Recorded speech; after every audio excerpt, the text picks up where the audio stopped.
Hi, I'm Julie Ross. And I'm Gregory Abbey.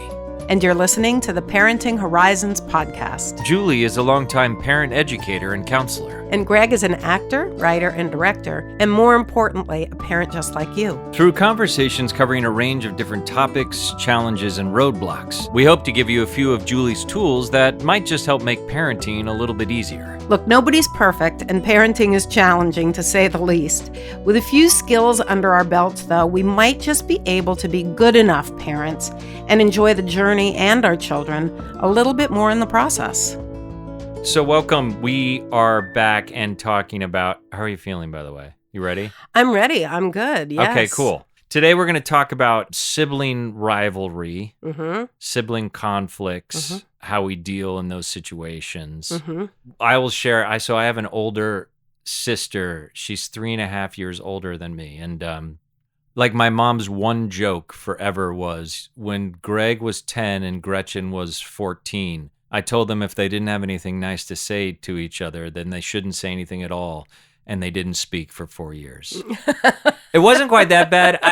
What I remember is that my take on it looking back was we were just different. Well, we were definitely different personalities, but we were also, there was a big enough gap. And I know this probably isn't true of all siblings, but for us, there was a big enough gap that we didn't have much in common. Sure. On top of having dissimilar, personality. So that was part of it. I mean, now we're very close, and as we got older, that will fall away. And so we definitely had some epic battles, and I do have to give her credit. So this is the most epic. My parents were gone, and we had the same exact stereo, and we were having like a stereo battle, like whose music, and we were driving each other insane. And it may have been the one time that one of the few times that it came to blows over the stereo playing. We were totally going at it. And she, it's not that she knew how, she turned off the power on my side of the house. And I was too dumb to know how to use the breaker box. And I still remember her smug victory face as I was like, you thwarted me. Oh, that's amazing. It was pretty good. What a super clever sister to be able to do that. She brings it up occasionally. And I still remember the moment being in my room like, what happened? And hearing her stereo playing. And but anyway, my parents weren't home to even deal with that. So, as we dive into this one, I guess the first concept I want to sort of dig into is something you call it the love scoreboard. Right. What is the love scoreboard? The love scoreboard is, I feel like the moment that a second child comes into the picture, and the moment that children ascertain that love is an important commodity in the family, that they themselves erect this scoreboard. The kids do. The kids do. So they're keeping score. They are keeping score. They're keeping close score. And they're always after the most love points from the parents. And they know, to the point, what theirs is versus what any of their siblings is. Mom and dad, because mom and dad are not necessarily aware of this scoreboard, have a tendency to perpetuate it through their actions. And one of the ways that parents do that is by intervening in sibling conflict way too early. Okay. So the kids get into an argument, the parents jump in, they immediately assess the situation correctly or incorrectly about who did what to whom, and then they mete out this like punishment or consequences for one of the people. So they're judge and jury and usually heading towards one of the kids. So then that kid has suddenly scored some points on the love scoreboard. Right. So the kid who is coming out better, that the parents are judging as the victim, let's say. Right. That kid gets the more love points. The kid who is judged as the perpetrator gets fewer love points. And what is the kid doing with that, though, psychologically? Like, why is that an issue? Well, so the way it often works is that one kid learns to get the other kid in trouble for stuff. Because if they can get the other kid in trouble, they're getting this affirmation from the parents. Right. They get all the love points. So the problem with parents intervening too early in sibling conflict is that a lot of what is happening has already happened. So if you think about it, like the classic thing that I think most parents understand, or it resonates for most parents, is, one kid putting their finger close to the other kid and saying, I'm not touching you, I'm not touching you, and the other kid is losing his mind. Losing, yeah. And then they slap that hand away. Right. And then who gets... The kid who's slapped gets in trouble. Correct. Right. But who actually was the perpetrator is the kid who's, I'm not touching you, right? Okay. So they've taunted because they've learned that if they do that, the other child will be judged as the perpetrator, and they'll get off not only scot-free, but they'll get more love points. And how cool is that? Yeah, it's the best. Right? It's the best. I'm number one. Exactly.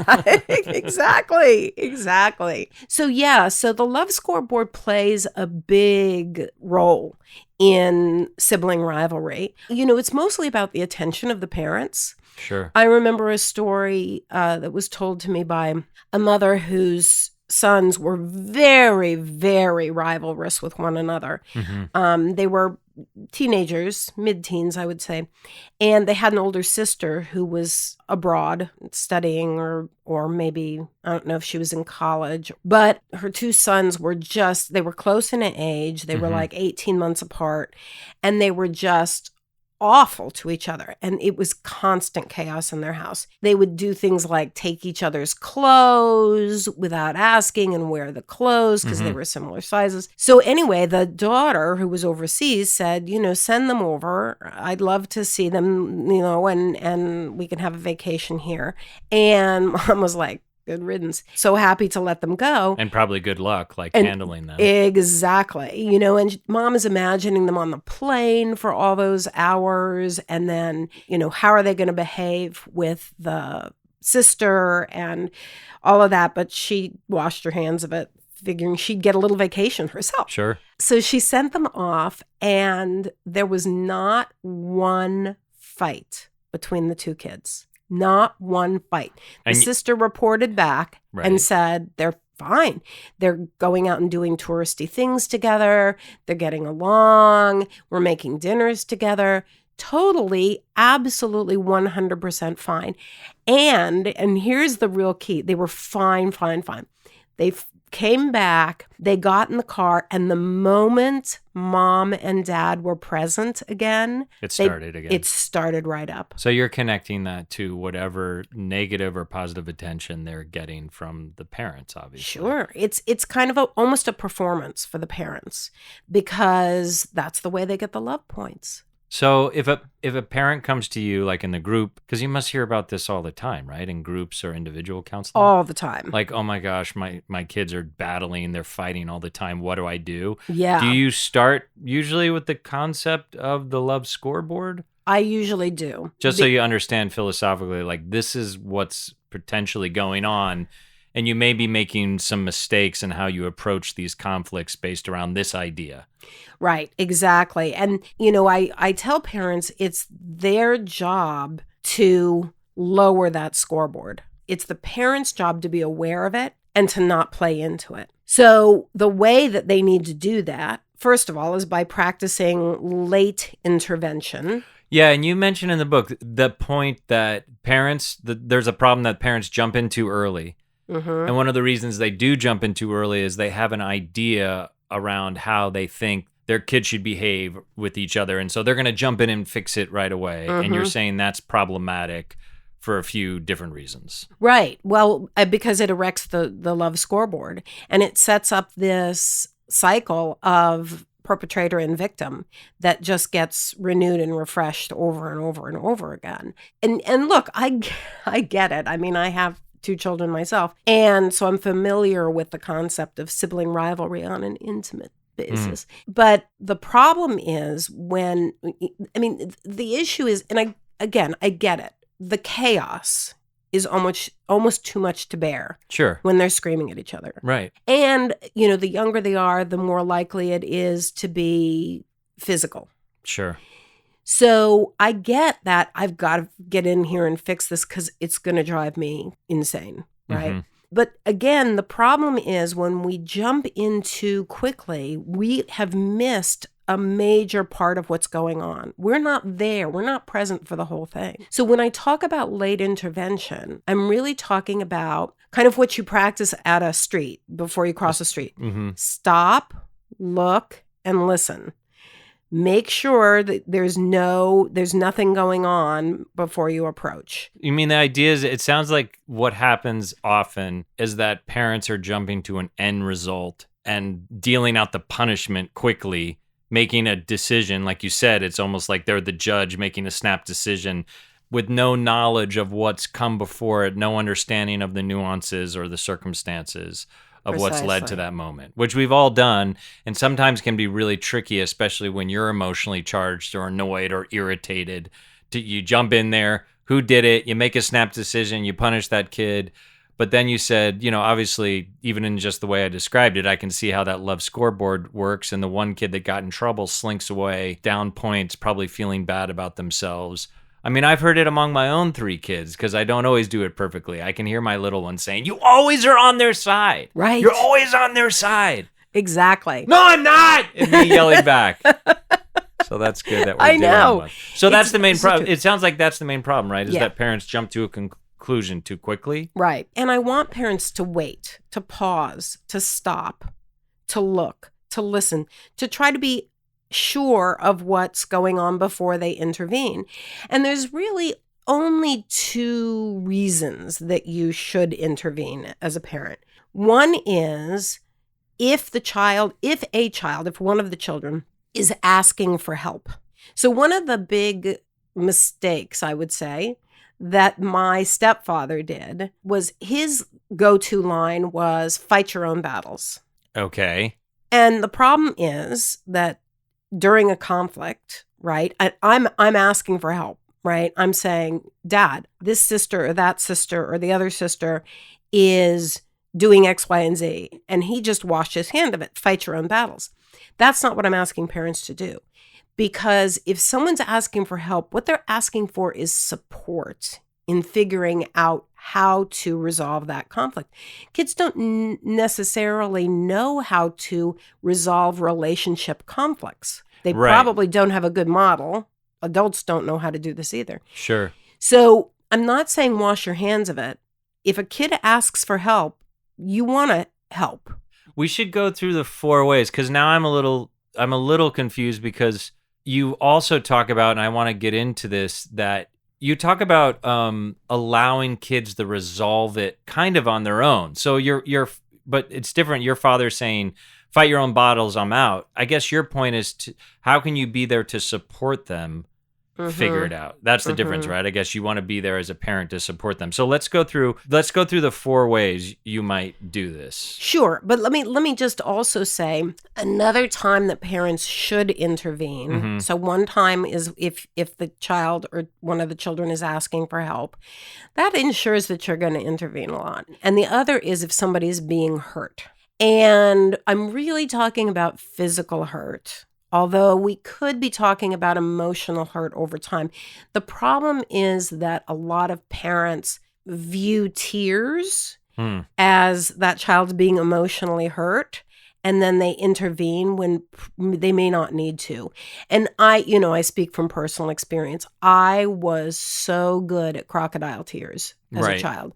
I mean, I could turn on the waterworks for nothing, and I got one of my sisters in trouble all the time. Well, I had that thought when you said it's still a little confusing to me, because if a child is asking for support, but what if it's manipulative?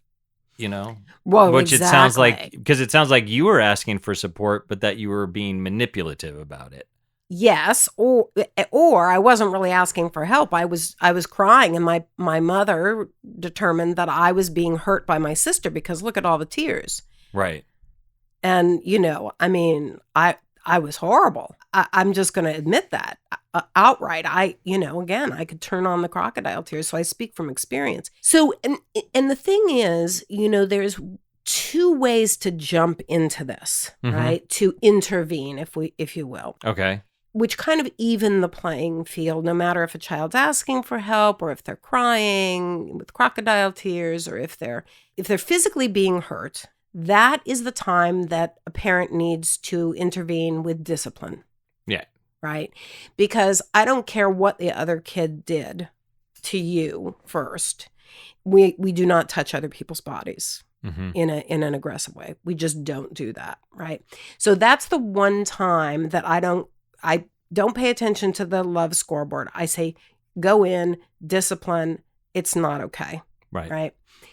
So there's a zero tolerance policy around that. Zero tolerance, because kids need to understand that they can't use physical force with anybody. So that's the one time. But if we look at the actual kind of technique for intervention, it almost doesn't, it's a supportive technique.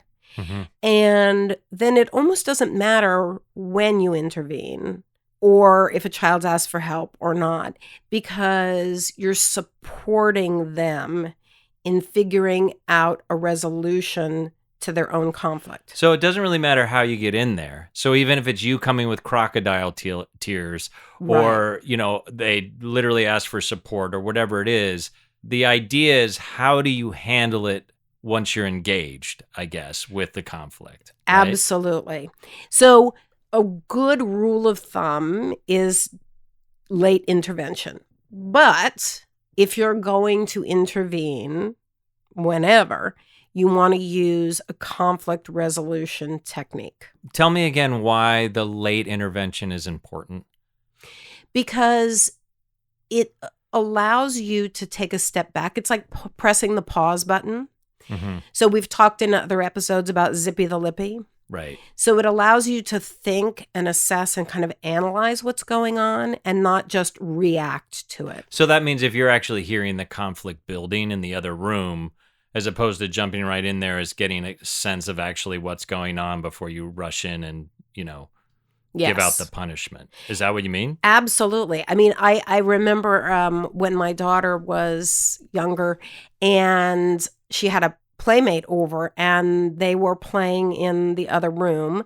And this really, what we're going to be talking about, Greg, applies to not just siblings, but peers. I heard heated voices. I heard raised voices. I heard battle cries, beginning. But I took my own advice for once, and I walked within earshot, but also within visibility so I could see them. And they were playing make-believe with their toys. So the conflict was between like a teddy bear and an alligator. I think they were like role-playing. They were role-playing. They weren't really conflicting. So that late intervention allowed me to see what was really going on. And get a sense of it, right. So let's say there's a conflict going on between siblings. The first thing you talk about, the phrase you use is showing respect. Yeah. So I take that to mean, it seems like the idea of hearing each person's side as neutrally as you can, because I think sometimes what happens is, it sounds like this is going to be a theme of this, is like rushing to an idea of what's happening, right? And not taking the time, even if maybe one child is in the wrong, right? Is that the idea? Yeah, that's absolutely the idea. Yeah, it's really about seeing yourself not as judge and jury, but seeing yourself as a mediator. Who is respectful of both sides, who understands that, whatever each individual's history is with each other that's leading up to this, whatever the current conflict is about, that they're both coming from a point of view that really needs to be respected. Even if it doesn't make any sense to you, I guess, right? Yeah. I mean, because the idea is that we talk about this all the time in all the episodes about all different sorts of techniques and situations that everyone wants to feel valued and heard. Right. That seems like what this idea is when I read about it in your book, that you're showing up to these conflicts, making sure, and this connects to the love scoreboard too, because if you don't do this, they're going to be trying to earn points, they're losing points, that you're able to be there with each child in a kind of present, open way to hear, like, okay, how do you see this? What's going on for you? Is that the idea? 100%. I mean, not that I have, it's so hard to do that, but So hard. ideally that's what we're trying to do, right? Yes. And one of the big benefits of doing that is that when you respect that each child has a point of view, an opinion, a feeling about what's going on, and you voice that, it allows the other child to see how their words and actions impacted the first child. Mm-hmm. So it supports their moral development. So a lot of parents try to go about that by saying, Susie, can't you see that you hurt Johnny's feelings? Look at him. Look at his face. He is so sad, right? Well, that's judge and jury. You're not respecting whatever led Susie to the point of whatever she did to Johnny. Well, and then she just feels bad and shame. So maybe even if Yeah. what Susie did was totally egregious, you still have to give her an opportunity to voice her whatever's going on with her. Like, how do you see this? How did this happen? What's going on? Yeah. You're kind of maybe reflecting their feelings back to them. Yes. And that the other child is there to hear it. Because like in everything else we always talk about, it sounds like the other key to this now is like you're setting up a dynamic about relationship conflict, right? With your kids that you can take through the rest of your life. Absolutely. Absolutely. And, kids need to be aware, people need to be aware of how their actions impact other people, right? We don't live in isolation. We don't live by ourselves on a deserted island. We live in communities. So if we look at the sibling relationship as kind of being a playing field, upon which all the other relationships in their lives will be based, it gives us the opportunity as parents to, instead of being immediately annoyed and frustrated with the sibling conflict, to see it as an opportunity to teach them something about, as I said, how their words or actions impact other people, how to communicate if they're annoyed or frustrated or angry at someone in a way that is respectful to the other person. So this idea of respect that we've been talking about comes into play in how we model to them when one of these conflicts arises. So you would respect the fact that, Susie was feeling provoked and jealous, and Johnny was feeling attacked and angry, right? All of that's valid. So when you say showing respect, that's sort of the first part of it is like, what is your experience of this? What's going on?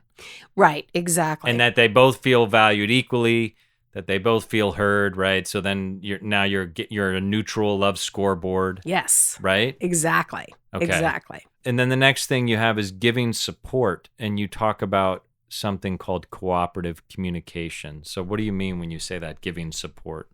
So giving support really refers to supporting them in coming up with a solution to what ultimately is their problem.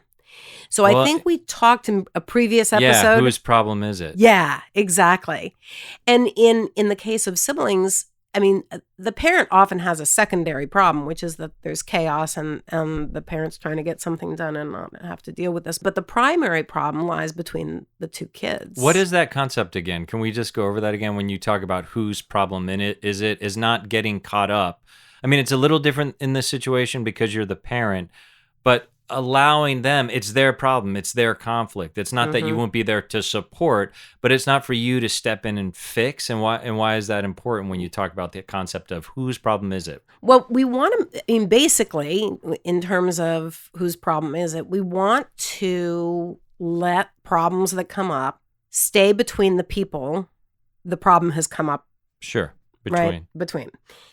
So I think maybe we talked about this in conjunction with like a spousal situation or a partnership where the kid is trying to get aligned with either one parent or the other, triangulate, and how often one parent will step into a conflict that just doesn't belong to them. Well, at then all. it clouds it, just like I would think you're saying this can cloud it. If the parent jumps in and says, now it's the three of us, it gets kind of confusing, especially if you don't totally know what's going on, or you start to take sides between the two.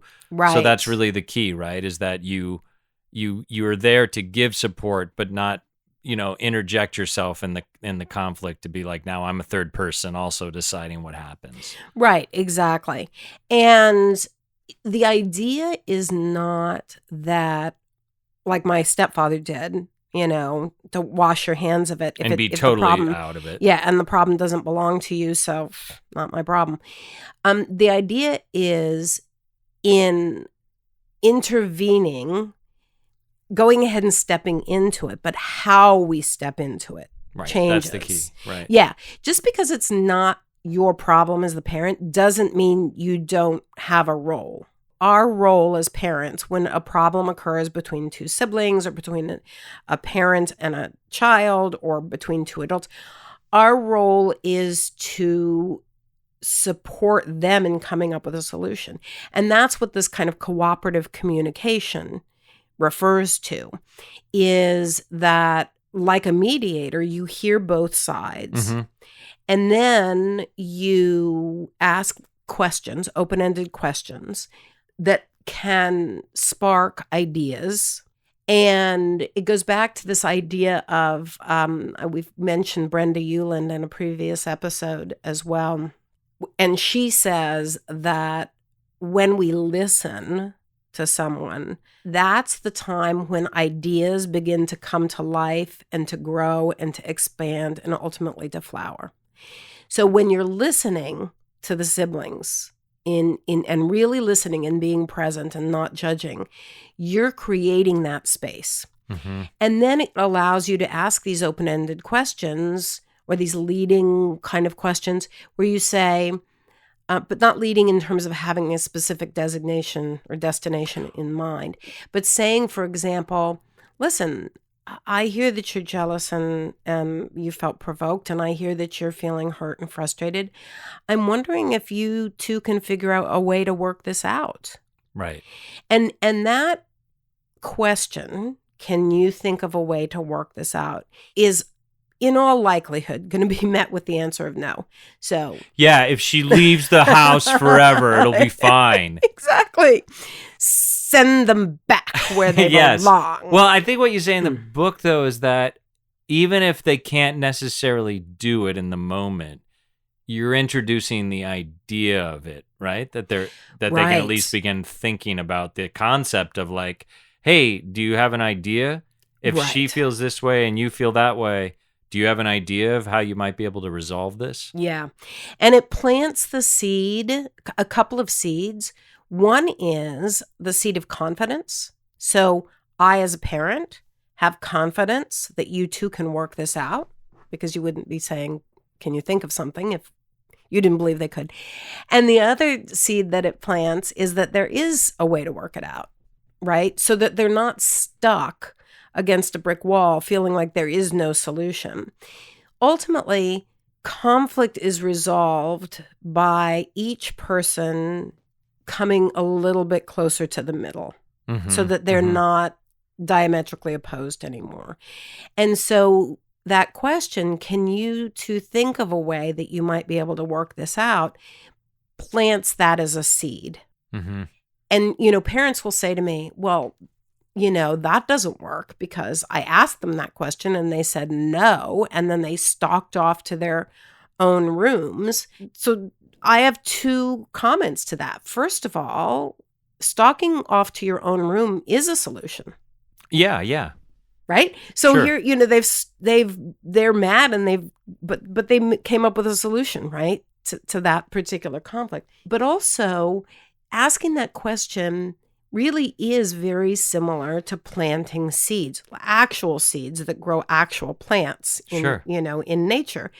You don't plant a seed and cover it with soil and water it and put it in the sunlight and stand over it. And if nothing's happened in the next 25 seconds, you don't dig it up and say, well, this is a bummer. It didn't work. No, we know that it has to establish a root system before we're going to see the tiny green shoot of whatever plant it is. So asking this question is very similar in that every time you ask it, you're allowing the root system to grow. Right. It makes total sense because you're going to get an opportunity. There's going to be an opportunity for more conflict. And now you've sort of set that up. I also get how you could go, oh, man, that didn't work. Right.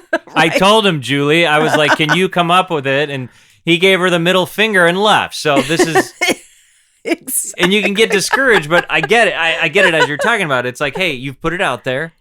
Right. All of this stuff, sort of the emotional, social, psychological, I always feel like it's kind of like moving an iceberg. Like it's not something that happens overnight. So I really love that idea. Like, don't get discouraged. Like if you try it and it doesn't work, you might have to try it. It might not work the first 6 conflicts, but that doesn't mean when they storm back to their room, they're not necessarily thinking about what you said or what you meant, or who knows how they're turning it over. Is that the idea? And hopefully you're evolving towards this thing. Well, exactly. And it harkens back. It's resonating for me with the episode that we talked about the importance of tolerating our children's uncomfortable feelings. Right. It means tolerating their uncomfortable feelings toward each other as well, not expecting a resolution, expecting them to stay mad at each other for a little while. That's okay. Yeah. It's part of the human condition, right? And it's really out of that discomfort that results come. Mm-hmm. That little bit of struggle ultimately allows them to strengthen their wings and to become good problem solvers. So parents need to be patient. They need to tolerate this. And then there's another component to this as well, which is that, let's say one doesn't give the middle finger to the other and storm off, or that they don't storm off in opposite directions, but they continue to have this conflict. So you've asked the question. In the moment, you mean they continue to have the conflict. Right. Okay. And you've asked the question, can you guys think of a way to work this out? And they're still very stuck. They're like, no, because they can't see their side of it at all. It's just blaming the other kid. Exactly. No, there's no recourse because it's entirely their fault. Precisely. Yeah, so what do you do if you're stuck there? Yeah. So that's when I tell parents that it's okay to use one of the communication blocks that we've talked about in previous episodes, but being thoughtful about the way you use it. And the communication block is advice. Now, you don't want to give advice straight out because then it remains a communication block. But if you put it in question form, it's a whole different story. And it's so great. So you can say, I know sometimes it's hard to figure out, solutions to a problem like this. I mean, I see that you both want to be using the same stereo. Sure. Right. You both want to be playing your music at the same time. And do you think maybe you guys could try this? And then whatever you're... Yes, that's exactly right. Okay. That's exactly right. As opposed to, this is what you should do. Exactly. Because that just squashes them, right? So you want to, and you talked about this before in a previous episode, like you want to kind of pose it as a question so they feel a part of it, even if they're like, yeah, that's a good idea. And then maybe they expand on it, right? Yeah, exactly. And I'm going to urge caution on the part of parents. Don't expect that they're going to go, oh, that's a great idea in the moment. Mm-hmm. Because they've already dug themselves into a hole. Sure. Right. And how embarrassing, right? I mean, most adults can't do that when they're riled up and upset and feel wronged and feel injustice. Right. It's very difficult in the moment to go, oh, well, yeah, Mom, that's a really thoughtful idea. It's great. Let's try that. Yeah. Because then it's like, somehow I think it feels like if you accept that idea right off the bat, that it invalidates what your original perspective was. Mm-hmm. And that's not the point. The point is to, again, food for thought, planting seeds. So you want to say, well, I wonder what would happen if you had a particular time of day. Right. You guys work out maybe a schedule when you're doing your homework and, they can do their homework. Or Exactly. You're throwing out the idea. Is that, because one of the things on your list, and maybe it's similar to what we've been talking about, but when the next thing you put in there is encouraging reciprocity. What do you mean by reciprocity? Is that the same idea that we've already spoken of? Yeah, well, reciprocity, I think it's such a good word. And I think people need to understand in the largest sense what it means. Reciprocity refers to the idea that in any relationship, people have specific valid needs or feelings. And reciprocity means acknowledging that even though your feelings or your needs may seem diametrically opposed to mine, that they are still valid. And that's the only way that we can eventually move from, these two opposing positions into the middle, is to go, well, I don't necessarily agree, but I can see that that's valid for you. Mm-hmm. So acknowledging the idea that there are reciprocal, everybody has reciprocal needs in a relationship.